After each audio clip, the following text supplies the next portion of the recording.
Dithmarschen is a district in Schleswig-Holstein, Germany. It is bounded by the districts of Nordfriesland, Schleswig-Flensburg, Rendsburg-Eckernförde, and Steinburg, by the state of Lower Saxony, and by the North Sea. Geography. The district is located on the North Sea.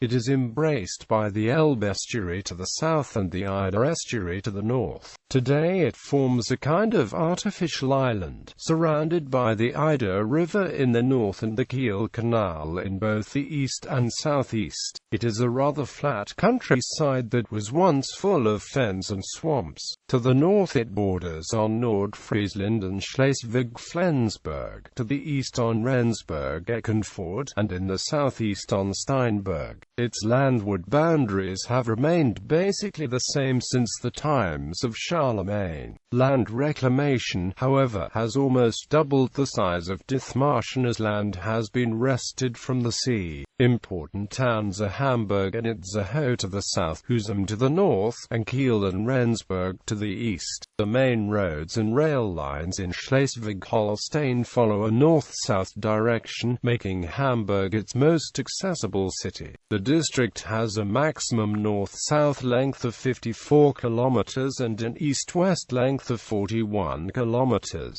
The highest point, near Schramm in the Geestland, is 78 meters above sea level, and the lowest point, near Berg, is 0.5 meters below sea level. Dithmarschen's landscape owes its character to the North Sea. From west to east, Dithmarschen consists of the Waddensee, marsh, bog, and the Geestland. The North Sea had a higher sea level 6,500 years ago than today, and the coastline then ran along the Geestland. About 4,500 years ago, Geestland structures were connected by sand and gravel depositions that formed spits. Bogs, lakes, and swamps emerged as the area behind the spits no longer flooded. After the first plants took root, the land transformed first to salt marshes and finally to marshes. These marshes rank among the most fertile of Germany's soils. Vegetable farming in Dithmarschen produces the highest yields in Schleswig-Holstein. Since about the 8th century, the people of Dithmarschen have been living on wharfs for protection from the sea. In the 12th century, they began building dikes to protect the pastures and fields. Since about the 15th century, they have been reclaiming land from the sea. Flora and fauna. While the Geest has some woods, trees are found in marshlands only in form of wind protection around houses or villages. Traditional of the Nix tree rows with strong underwood to protect agricultural land from the wind. In Dithmarschen lay several bogs. A special position is taken with the Weisses Moor, the only bog still existing in quite natural shape in the Schleswig-Holstein marshland. Part of the Schleswig-Holstein Waddensee National Park is in Dithmarschen. It is the most important habitat in the district. Here live many mollusks, including bivalvia and gastropoda, worms and crustacea, which are welcome nourishment to bigger species. Especially fish use the Waddensee as a kindergarten, where they can raise their offspring in a protected environment. Although many species of birds settle permanently in the Waddensee, use it as a winter habitat or as a resting place. Typical birds in Dithmarschen are dunlin, red-knot bar-tailed godwit, lapwings, charadriidae, Eurasian oystercatcher. Many species of Anatolian gulls, terns, sandwich tern, birdavocet, brant goose and barnacle goose. 200,000 common shelducks alone come in August. The shelducks lose the feathers in the Waddensee and therefore are for around 3 weeks unable to fly. It is almost the whole common shelduck colony in northwestern Europe.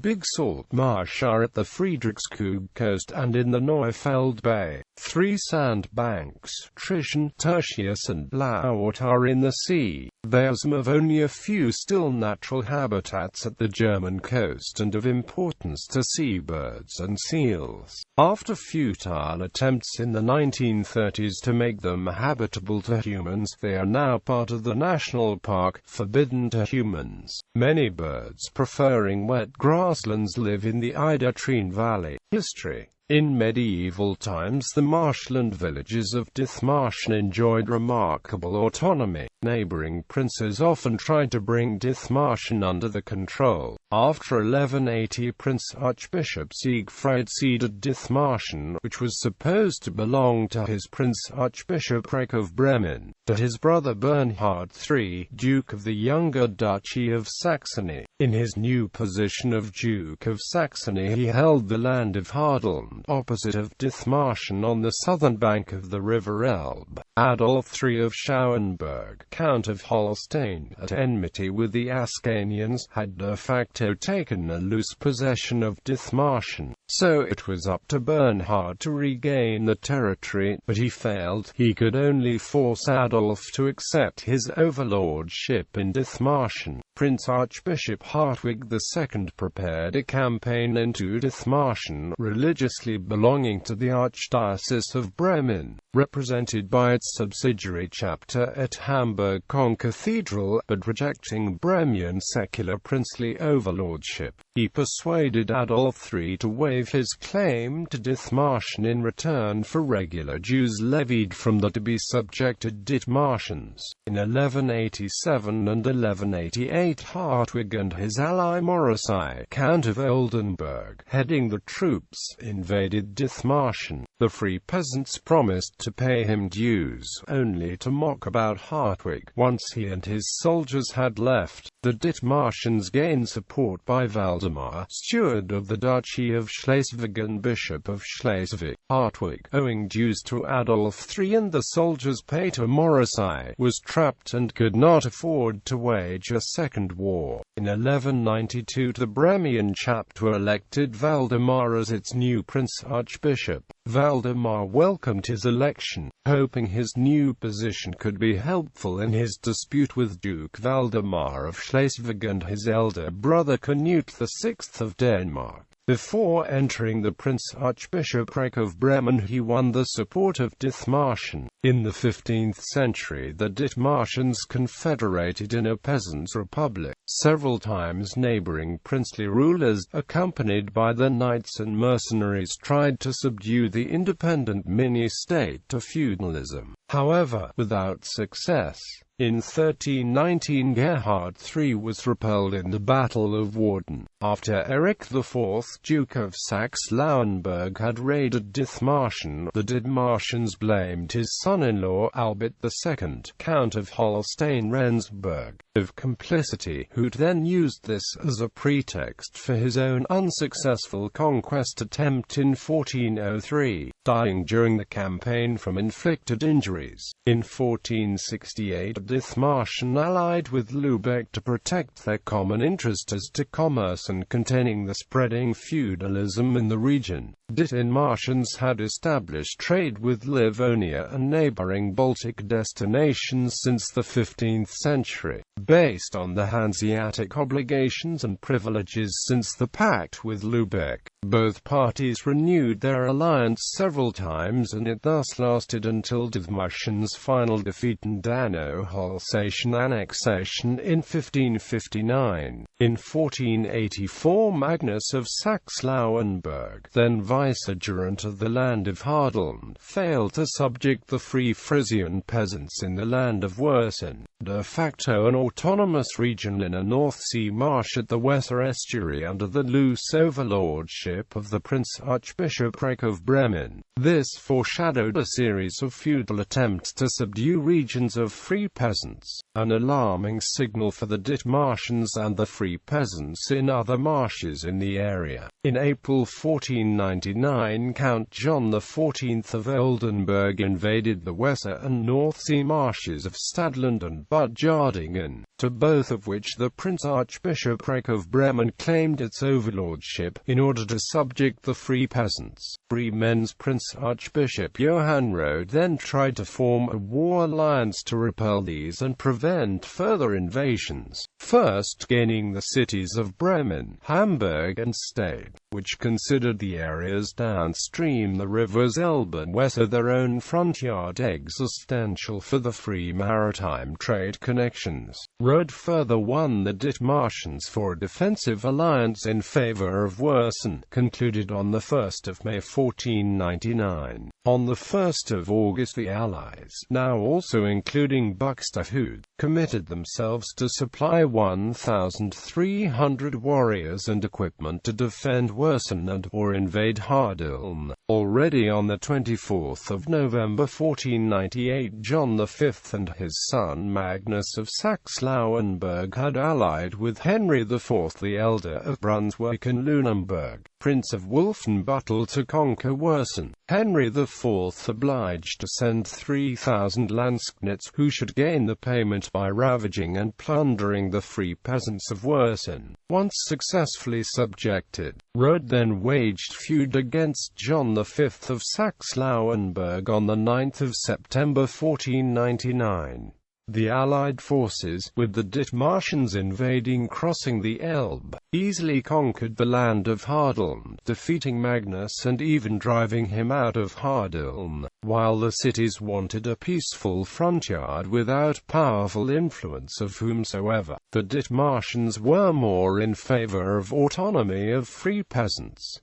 Hamburg and the Dithmarschens fell out with each other. On 16 September a Landsknecht hired by Hamburg slayed Kurt von der Leith, a member of Bremian ministerialists, causing the Ottendorf strife. The Landsknecht rumored a Dithmarschen had slain von der Leith and fled. Hamburg's Landsknechts then attacked the uninvolved Dithmarschens and slayed 76 men in the military camp near Ottendorf. Thus Dithmarschen cancelled its alliance with Rode, Bremen and Hamburg, and the Dithmarschens returned home. Hamburg aimed at re-establishing its rule in Hadeln, as wielded between 1407 and 1481 when Saxe-Lauenburg had pawned Hadeln to Hamburg as security for a credit. The relationship between Dithmarschen and Hamburg then turned icy. Dithmarschens captured wrecked ships of Hamburg and the freight, founded near or at the shores of Dithmarschen, according to the traditional wrecking custom, which earlier Hamburg and Dithmarschen had already replaced by a reward for rescuing ships, freight and crew.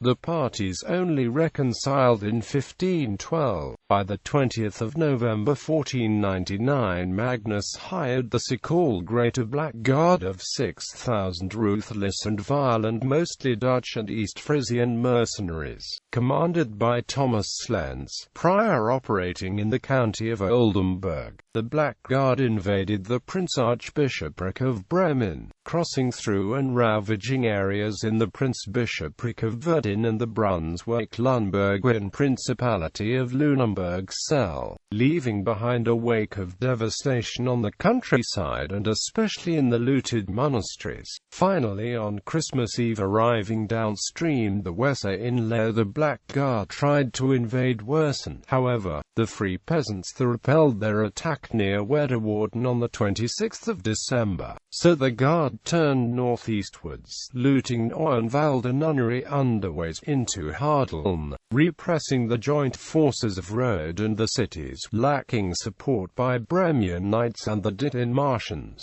recapturing it for Magnus in early 1500. Rode then converted Henry IV the Elder to his column, with Henry the Elder and his troops then hunting the Black Guard. Magnus, unable to pay the mercenaries so that they turned even the more oppressive for the local population, was like the sorcerer's apprentice, who could not get rid of the spirits that he called. By mid-January 1500 King John of Denmark hired the Guard and guaranteed for its safe conduct first southeastwards via Lunenburg, Celle and Winsen-upon-Luhe and Uptech, crossing the Elbe by Zollenspeaker ferry to the Hamburg-Lübeckian bi-urban condominium of Bergedorf and Weerland. Further, the Black Guard headed northwestwards again through Holstein in order to join more of King John's forces recruited in Holstein and by the Kalmar Union. These forces then invaded Dithmarschen in order to subject the Free Dithmarschens.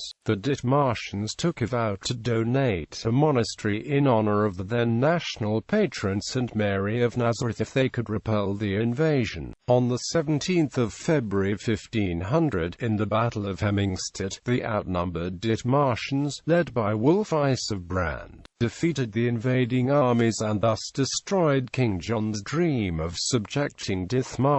In 1513 the Dithmarschens founded a Franciscan friary in London fulfilling the vow. However, the Hamburg Concathedral chapter, holding the ecclesiastical jurisdiction, demanded its say in appointing the prebendaries. After years of dispute, the Council of the 48, the elected governing body of the Farmers' Republic of Dithmarschen, decided to found a Gallicanist kind of independent Catholic Church of Dithmarschen in August 1523, denying Hamburg's capitular jurisdiction in all of Dithmarschen. The chapter could not regain the jurisdiction, including its share in ecclesiastical fees and fines levied in Dithmarschen, after violently repelling the first preaching of proponents of the Reformation, slaying Henry of Zutphen in December 1524. Lutheranism nevertheless started to win over Dithmarschens. In 1533 the Council of the 48 turned the Dithmarschen Catholic Church into a Lutheran state church. After the victory of Hemmingstedt, Dithmarschen regularly sent its delegates to the Hanseatic Diets. In 1554 the Hanseatic Diet confirmed that free Dithmarschen peasants doing business cannot be considered equal to merchants being burghers of free or autonomous cities, but are, nevertheless, accepted as enjoying all Hanseatic advantages. Thus Dithmarschen merchants, along with those from Teutonic Prussia, were the only beneficiaries of a quasi-membership within the Hanse, although lacking the background of citizenship in an autonomous or free city. It was not until 1559 and the last feud between the King of Denmark and the Dithmarschens that the free peasants were forced to give up their political and religious autonomy by the successful invasion commanded by Count Johann Rantzau from Steinburg, one of the best strategists of the time. Since then the coat of arms of Dithmarschen has shown a warrior on horseback representing a knight of Rantzau.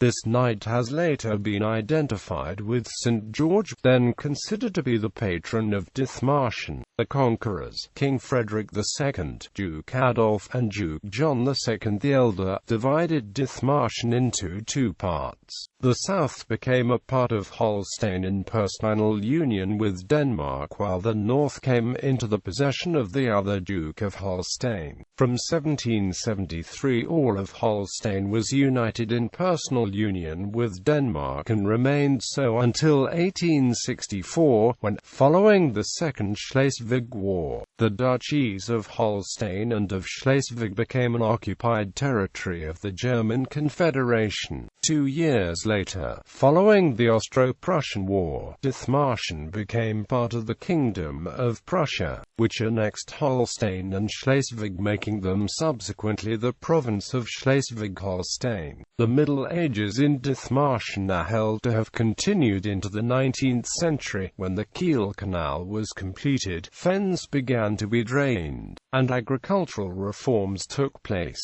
Within the Bundesland Schleswig-Holstein, the area remained divided into the districts of Norderdithmarschen and Süderdithmarschen before they were united in 1970 as the district of Dithmarschen. Culture. traditions. The people of Dithmarschen have displayed great pride in the history. In recent decades, many traditions have been revitalized and new events in a traditional fashion have been created. Language: High German is by now the dominant language, but Low German, in its Holsteinish version, still has a place in informal conversation. Until the 1960s, Low German was the prevailing language of everyday communication. Most Dithmarschens born before 1960 still consider Low German the mother tongue. Low German is more common in rural regions than in urban regions, and more likely to be spoken by older Dithmarschens. The best-known author of high literature in Low German was Klaus Groth from Heide. The best-known Low German speaker in Germany today is probably Wilhelm Wieben, a former anchorman of the popular German news Tagesschau, who now produces Low German audiobooks.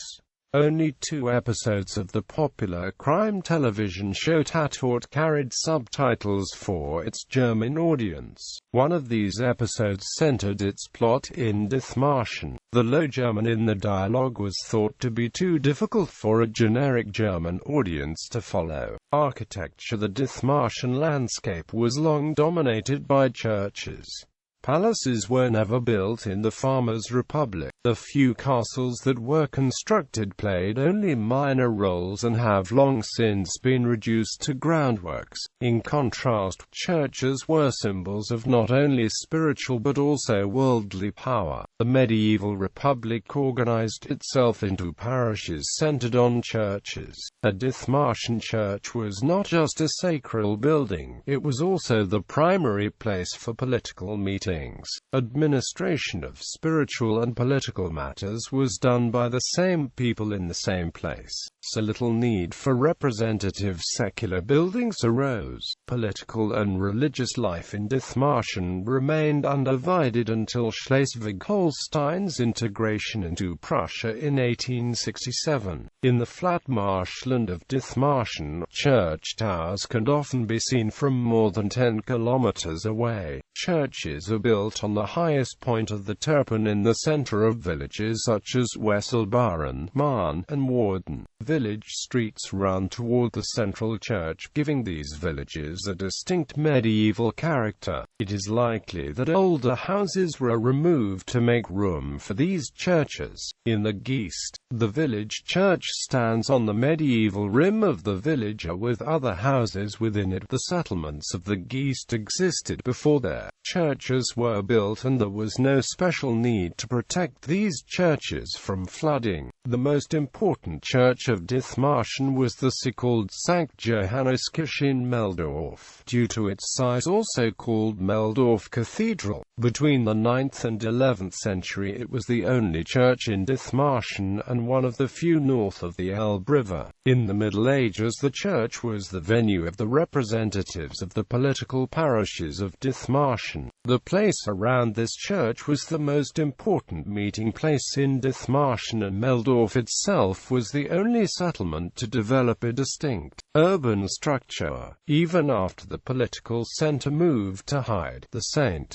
John's in Meldorf remained the most important religious site in Dithmarschen. The Reformation in Dithmarschen began there in 1524, with Dithmarschen converting to Lutheranism. Today's church was built in the 14th century, while the outside was mainly rebuilt in the 19th century. Inside one can still see Gothic architecture from the years 1250 to 1300.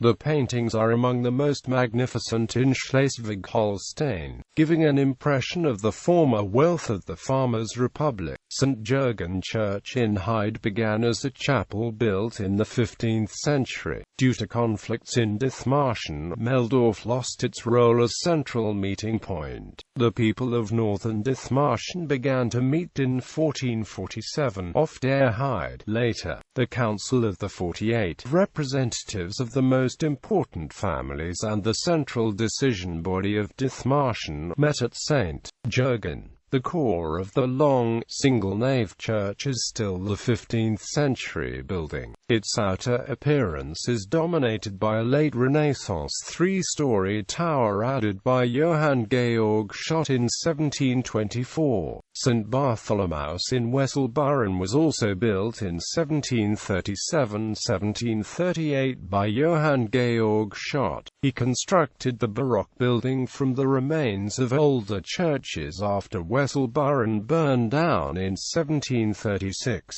Its onion dome is highly unusual for northern Germany. Also notable are the 12th-century church in Tellingstedt and the churches in Hemmer and Bussum, which display the traditional coat of arms of the Geschlechter inside. Education. In 1993, Schleswig-Holstein's latest Fachhochschule was established in Heide. There are 800 students studying economics, electrical engineering, information technology, international tourism management, and law at the Fachhochschule Westkust. The Christian Albrechts Universität zu Kiel has an outpost in the Bussum-based Forschungs- und Technologiezentrum Westkust, which researches coastal geology, coastal geography, and coastal protection.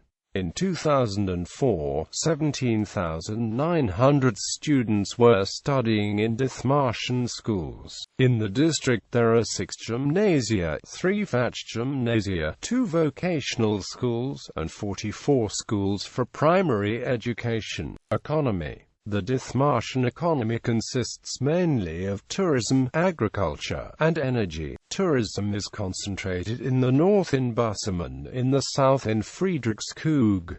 Most tourists come as families to enjoy the North Sea beaches. A significant number of tourists also come for bicycle trekking.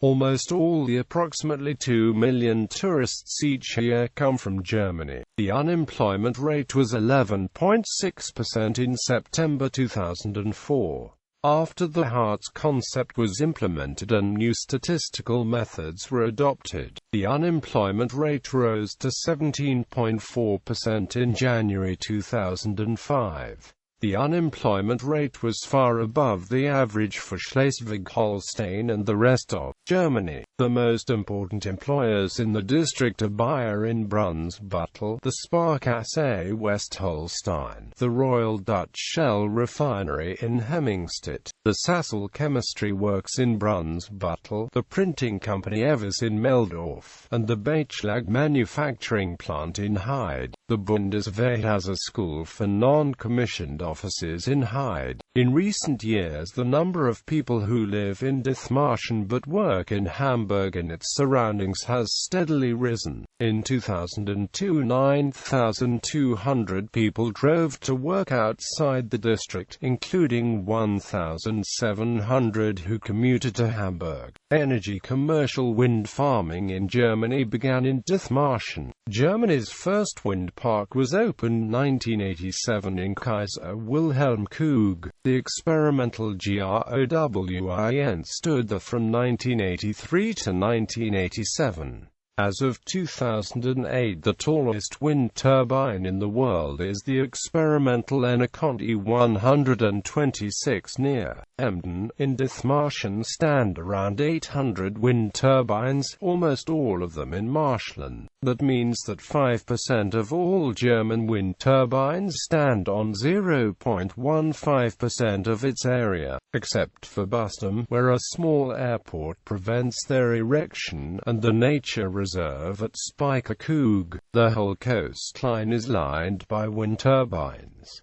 In 2003 they produced around kWh of energy, which is about half the energy demand of Dithmarschen, according to E. on Hans, the local energy company. In the same time it paid €59 million for the energy. 3 to 5 million euro were paid to farmers on whose land the turbines stand. The income through taxes for the district is around €4 million each year. because commercial wind farming in Germany began in Dithmarschen. Many wind turbines are relatively old and produce only a small amount of electricity. For people interested in wind turbines, this makes an interesting contrast, though, since it is possible to see many working varieties of wind turbines standing close to each other. The offshore oil field Mittel Plate close to the coast produces 2 million tons of petroleum, around 54% of German production. The refinery in Hemmingstedt processes around 4 million tons of oil each year, partly from Mittel Plate and partly from oil delivered through the Brunsbüttel port. Another oil field between Hyde and Hemmingstedt was active until 1991.